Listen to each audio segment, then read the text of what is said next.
I'm shocked a radio host didn't make this list. I'm also probably delusional. It's Prospector Show on Rock 107. And Kate, someone polled 2,000 single people to find the sexiest jobs in 2025. They broke it down by industry. What do you think? Number one. Healthcare worker is the sexiest job in 2025. Wow. The rest of the top jobs are in education, emergency response, law, business, and tech. Things like data analysis and IT. Because, yes, tech support is just so sexy. Look, don't be surprised. Tech employees can get nasty when they want to, and even when they don't, as you'll see with today's list of top 5 things IT workers say that sound dirty. Here we go. Number 5, I'm here to wipe your hard drive. Top 5 things IT workers say that sound dirty. Number 4, I brought you a dongle. Number 3, there's too much dust in your holes. Top 5 things IT workers say that sound dirty. Number 2, this joystick is a plug and play. And the number 1 thing IT workers say that sounds dirty, stick this RAM in your slot until you hear a click. There you have it.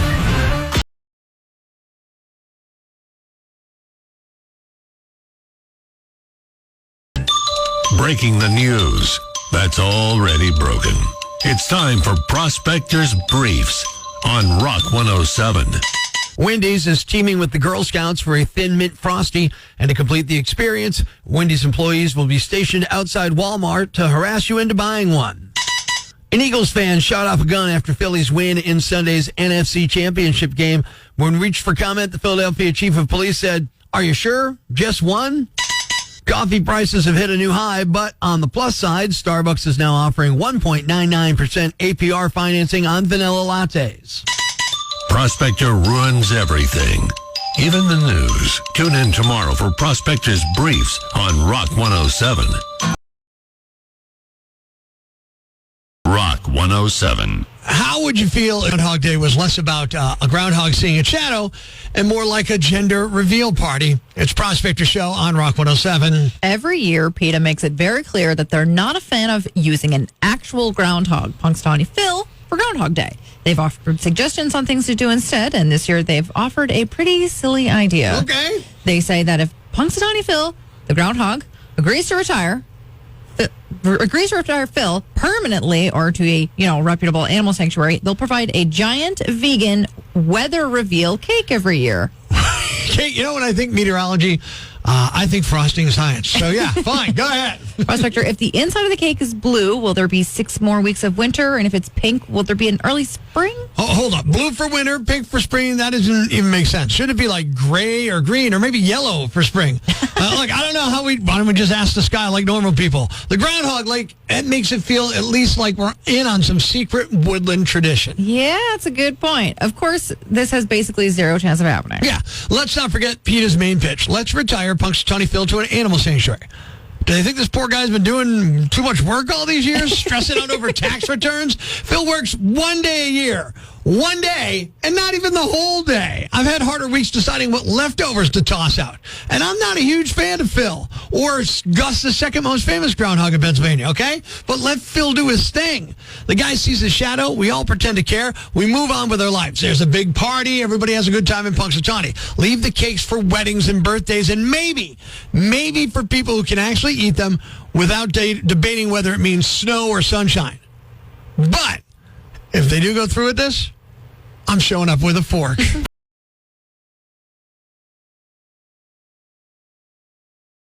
Prospector can be a little hot-headed. Sometimes he can be selfish. He labors to get through most social interactions. Sometimes you can be kind of a jerk. Today, he asked the question, am I a jerk? On Rock 107. My wife and I recently attended an event where they had a buffet.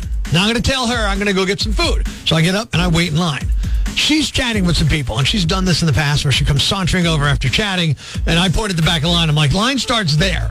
She's like, yeah, very funny. It keeps coming my way. I'm like, no, I'm sorry. I can't let you cut in front of all these people. You got to ask each and every one of them if it's okay. She walked to the back of the line. I'm like, So now I ask, am I a jerk for not letting her cut the line? What do you think? Now, Prospector, you did do the morally correct thing, but this is your beautiful, lovely wife, Tara, we're talking about. So, yes, you are a jerk today. All right. How's it going on the social medias, though? Tia TA on your Facebook said, yes, you're a jerk, although I think I would have done the exact same thing. All right, so we're both jerks in that case. We got one open mic on the Rock 107 app. Hey, Prospector, yeah, you're a jerk. And everyone in line probably thought you were a jerk, too. But then they would have yelled at you if you let her in. So you were kind of damned if you did and damned if you didn't. You got another one's ad on the Rock Lines in Scranton. Am I a jerk here on Rock 107? Sort of a jerk for doing that move to your wife. Sort of a jerk. So you're saying you understand where I was going, but you thought I should have let her in? Yeah, exactly. All right. People are trying to be nice to me about this, I guess, but that's fine. Well, Mike from your Instagram said, I concur with your wife. You're a jerk this time. I never said she said I was a jerk.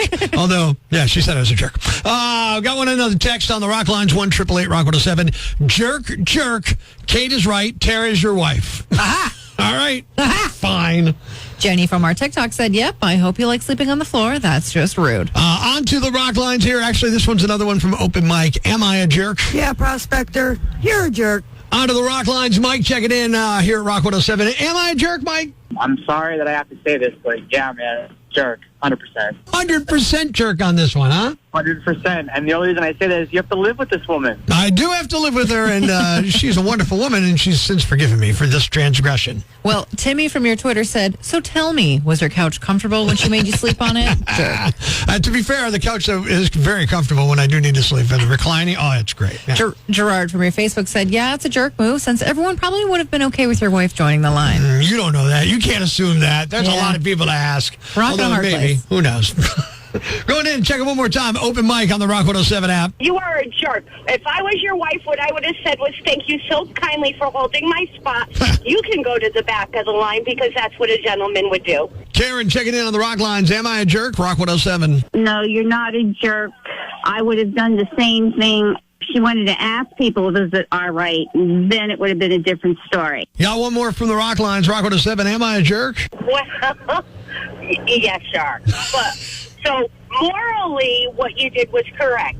People shouldn't cut in line. They need to go to the back of the line. However, from a husband's perspective, what you should have done for Tara is given up your spot and you go to the back of the line. But I was hungry, and that's why I got up first. Chivalry is dead, Prospector. Well, Jack from our TikTok said she's your wife, so people are usually okay with it. If I did this to my wife, the least that she would have done is called me a jerk. So in this case, Prospector, yes, you were a jerk to your wife. All right, so in the question today of am I a jerk? 4, getting up, going to tell my wife I'm going to go get in line to wait for the buffet. Then when she saunters over after BSing for a couple minutes with friends, making her go to the back of the line so we didn't cut people off. The answer, according to you, Northeast PA, by a very, very wide margin, yes, I'm a jerk. Life's pretty tough right now.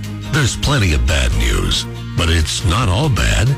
It's time for the brighter side of Prospector on Rock 107. A guy's Apple Watch saved his life last week after he hurt his leg skiing in Washington State. It sent out an SOS after he tumbled 1,000 feet down a mountain.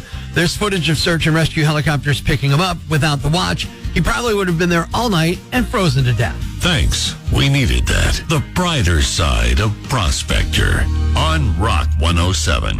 To announce the winner of Prospector's Jam Bag of the Day, as decided by you at rock107.com. We uncover the most baffling, ridiculous, pathetic, cockeyed, laughable, preposterous blunders in the world of misdeeds.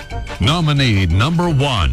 Everyone has heard stories about bad teachers who've crossed the lines with students, but this takes it to another level. An elementary school principal in Cocoa Beach, Florida, near Cape Canaveral, has been arrested after throwing a massive rager last week. Apparently, the guests included an elementary school teacher and more than 100 students, and there was a lot of booze. The authorities say one minor was arrested for DUI after leaving the party. Another had to be treated by EMTs when they suffered an alcohol-related medical event on the principal's front lawn. The principal did not have any regrets at the time. In fact, she saw the flashing lights out front. She turned off all the outdoor lights and forced the EMTs to treat the kid using only their truck's headlights. The principal was charged with child neglect, contributing to the delinquency of a minor, and holding an open house party. The teacher was hit with similar charges. Both had been placed on administrative leave. There aren't any details on the age or condition of the kid who suffered the episode on the front lawn. Nominee number 2. How cold has it been this month? A guy in northern Canada had to be rescued after he got into a drunken brawl outside of a bar, and his junk was froze to the sidewalk. It happened shortly after midnight on January 12th in Fort McMurray. It's about 250 miles north of Edmonton. The temperature was in single digits, maybe even colder. TMZ says his pants fell down during the fight. He landed on his stomach, and his junk immediately froze to the ground. Someone on Facebook claimed that that's not quite accurate. They say it happened after the fight was broken up, and cops made him lie face down while arresting him, and that's when he froze. TMZ says he wasn't seriously hurt. Cops detained him, but didn't end up charging him with anything. And the winner is the elementary school principal who threw a kegger for students. You're the Yam Bag of the Day, and we'll move on to Friday's Yam Bag of the Week competition. Keep it here for all the nominees for Prospector's Yam Bag of the Day, weekday mornings on Rock 107.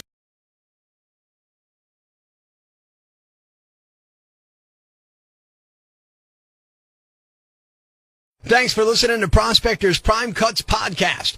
Be sure to catch us live weekdays from 5:30 to 10 a.m. on Rock 107 or online at rock107.com or the Rock 107 app, a free download for your Android or iPhone.